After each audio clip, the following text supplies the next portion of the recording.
بسم اللہ الرحمن الرحیم نحمدہ ونصلی علی رسولہ الکریم اما بعد السلام علیکم ورحمۃ اللہ وبرکاتہ۔ محترم ناظرین، پروگرام چھوٹی بات بڑے گناہ کے ساتھ میں ہوں آپ کا میزبان رشید احمد۔ آپ کو آج کے پروگرام میں خوش آمدید۔ آج کے پروگرام میں ہم جس موضوع پر گفتگو کرنا چاہتے ہیں اس کا تعلق مسلمانوں کے حقوق سے ہے۔ اس سے پہلے ہم پڑوسیوں کے حقوق، رشتہ داروں کے حقوق، والدین کے حقوق، اولاد کے حقوق، ان سارے موضوعات پر تفصیل سے گفتگو کر چکے ہیں۔ یہ بات اچھی طرح ہمارے ذہن میں ہونی چاہیے کہ اسلام کا اگر خلاصہ دو الفاظ میں، دو جملوں میں بیان کیا جائے تو اسلام کا خلاصہ ہے حقوق کی ادائیگی۔ حقوق کی دو قسمیں ہیں، ایک کہلاتے ہیں حقوق اللہ جو اللہ کے حقوق ہیں، اور حقوق کی دوسری قسم ہے جو کہلاتے ہیں حقوق العباد جو بندے کے حقوق ہیں۔ اللہ تعالیٰ کے حقوق کا مطلب عبادات ہیں کہ جو عبادات اللہ تعالیٰ کی طرف سے فرض کی گئی ہیں، لازم کی گئی ہیں، ان عبادات کو آدمی صحیح طریقے پر بر وقت ادا کرے۔ اور دوسرے حقوق جو بندوں کے حقوق ہیں وہ بندوں سے متعلق ہیں کہ ایک پڑوسی کا کیا حق ہوتا ہے، والد کا کیا حق ہوتا ہے، والدہ کا کیا حق ہوتا ہے، اولاد کا کیا حق ہوتا ہے۔ یہ سارے حقوق العباد کہلاتے ہیں۔ اگر ایک مسلمان یہ دونوں حقوق اچھے طریقے سے ادا کر لیتا ہے تو گویا اس نے مکمل دین پر عمل کر لیا۔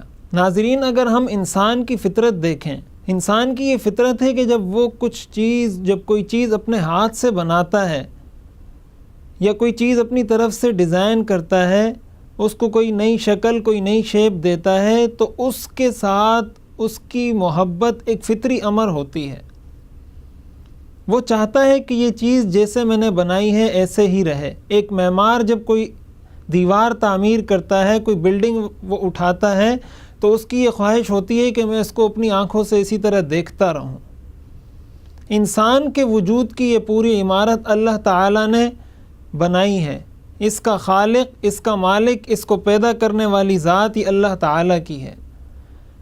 اللہ تعالیٰ بھی یہ چاہتے ہیں کہ اس انسان کو میں نے پیدا کیا اور بڑی اچھی صورت میں پیدا کیا۔ لَقَدْ خَلَقْنَا الْإِنسَانَ فِي أَحْسَنِ تَقْوِيمٍ وَلَقَدْ كَرَّمْنَا بَنِي آدم۔ اور صرف انسان کو پیدا ہی نہیں کیا بلکہ دنیا جہان کی ساری چیزوں کو اللہ تعالیٰ نے اس انسان کے لیے پیدا فرمایا۔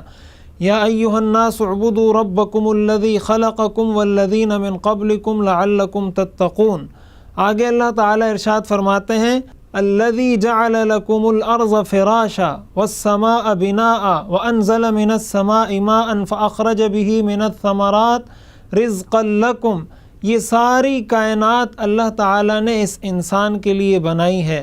جب اللہ تعالیٰ نے اس کائنات کو انسان کے لیے پیدا کیا، یقیناً اللہ تعالیٰ کی مشیت، اللہ تعالیٰ کی رضا اسی بات کے اندر ہے کہ انسان کا وجود اس دنیا کے اندر قائم رہے۔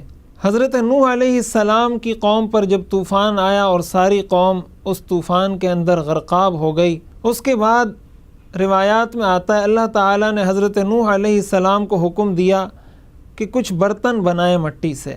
حضرت نوح علیہ السلام نے وہ برتن بنانا شروع کیے، برتن بناتے رہے۔ جب بنا کر فارغ ہوئے، اللہ تعالیٰ نے حکم دیا کہ اب ان برتنوں کو توڑنا شروع کر دیجئے۔ حضرت نوح علیہ السلام نے ان برتنوں کو توڑنا شروع کیا، لیکن دل میں ان کو ایک کوفت سی محسوس ہوئی۔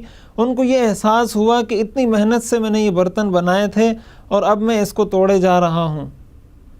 تو اس موقع پر اللہ تعالیٰ نے حضرت نوح علیہ السلام کو یہ فرمایا کہ یہ میری مخلوق جس کو میں نے پیدا کیا تھا، اور آپ نے ایک دعا کے اندر یہ دعا کی رب لا تذر علی الارض من الکافرین دیارا، کہ اس زمین پر کافروں کا کوئی گھر باقی نہ بچے، کوئی کافر انسان اس دنیا میں نہ بچے، سب کو تباہ کر دیجئے۔ ہم نے آپ کی دعا کو قبول کر کے ساری انسانیت کو صفحہ ہستی سے مٹا دیا۔ تو ہم نے بھی انسان کو پیدا کیا تھا، اپنی مشیت سے پیدا کیا تھا، اپنی مخلوق بنایا تھا۔ تو آپ کو اگر اپنی بنائی ہوئی ایک چیز کو ختم کرنے پر اتنی تکلیف ہوتی ہے تو دیکھیے اللہ تعالیٰ نے اپنی پوری مخلوق کو صرف اس وجہ سے صفحہ ہستی سے مٹایا کہ وہ اللہ تعالیٰ کے احکامات پر عمل نہیں کرتی تھی۔ اسی سے ہمیں اندازہ ہوتا ہے کہ انسان کی اللہ کے نزدیک کتنی وقعت ہے۔ روایات میں آتا ہے حضور علیہ الصلاۃ والسلام ایک دفعہ بیت اللہ کا طواف کر رہے تھے، اور طواف کے دوران آپ نے بیت اللہ پر نظر ڈالی، اور نظر ڈال کر آپ فرمانے لگے ما اعظم کی، کہ آپ بیت اللہ کی شان کتنی بلند ہے، اس کی حرمت، اس کا تقدس کتنا اعلیٰ درجہ رکھتا ہے۔ اس کے بعد حضور علیہ الصلاۃ والسلام نے فرمایا والذی نفسی بیدہ، قسم ہے اس ذات کی جس کے قبضہ قدرت میں میری جان ہے، ایک مومن کا احترام، ایک مومن کا تقدس اللہ کی نظر میں بیت اللہ سے بھی زیادہ ہے۔ ناظرین، اس سے ہمیں پتہ چلتا ہے کہ اللہ کی نظر میں اور اسلام کی نظر میں انسانیت کی کتنی وقعت، اس کا کتنا احترام ہے۔ پھر جب وہ انسان ہونے کے ساتھ ساتھ مسلمان بھی ہو تو اس کے حقوق اور زیادہ بڑھ جاتے ہیں۔ کچھ حقوق تو ایسے ہیں جو انسانیت کے حقوق ہیں۔ اسلام وہ حقوق ہر انسان کو دیتا ہے، چاہے وہ مسلمان ہو چاہے وہ غیر مسلم ہو، ہر انسان کو اسلام وہ حقوق دیتا ہے۔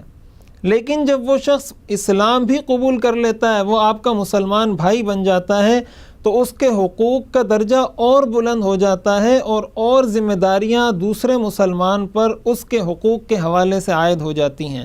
حضور علیہ الصلاۃ والسلام نے ایک حدیث شریف میں مسلمان کے 5 حقوق گنوائے ہیں۔ آپ نے فرمایا حق المسلم علی المسلم 5، ایک مسلمان کے دوسرے مسلمان پر 5 حقوق ہیں۔ سب سے پہلا حق آپ نے فرمایا رد السلام، سلام کا جواب دینا۔ سلام اسلام کا وہ رکن اور وہ حکم ہے، جیسے انسان کسی سے ملتا ہے، کسی سے ملاقات کرتا ہے، تو ابتدائی طور پر ابتدائی ملاقات میں وہ چند جملے کہتا ہے، ہیلو، ہائے، اہلاً و سہلاً، خوش آمدید، گڈ مارننگ، صبح بخیر، شام بخیر، اس طرح کے جو الفاظ کہے جاتے ہیں، گریٹنگز۔ اسلام نے جو ہمیں تحیہ دیا ہے، جو گریٹنگز ہمیں دی ہیں، وہ السلام علیکم ورحمۃ اللہ وبرکاتہ ہے، اور اس کا ترجمہ اور اس کا مفہوم یہ ہے کہ جب ایک مسلمان کسی دوسرے مسلمان سے ملتا ہے تو وہ گویا اس کو اپنی طرف سے ایک قسم کی گارنٹی دے رہا ہوتا ہے، ایک قسم کی ضمانت دے رہا ہوتا ہے کہ میری طرف سے آپ ہر حوالے سے مطمئن رہیں، اور اللہ کی طرف سے بھی آپ پر سلامتی اور رحمت ہو۔ ناظرین، یہاں وقت ہوا ایک مختصر سے بریک کا۔ بریک کے بعد ہم اپنی گفتگو کا سلسلہ جاری رکھیں گے، آپ ہمارے ساتھ رہیے گا۔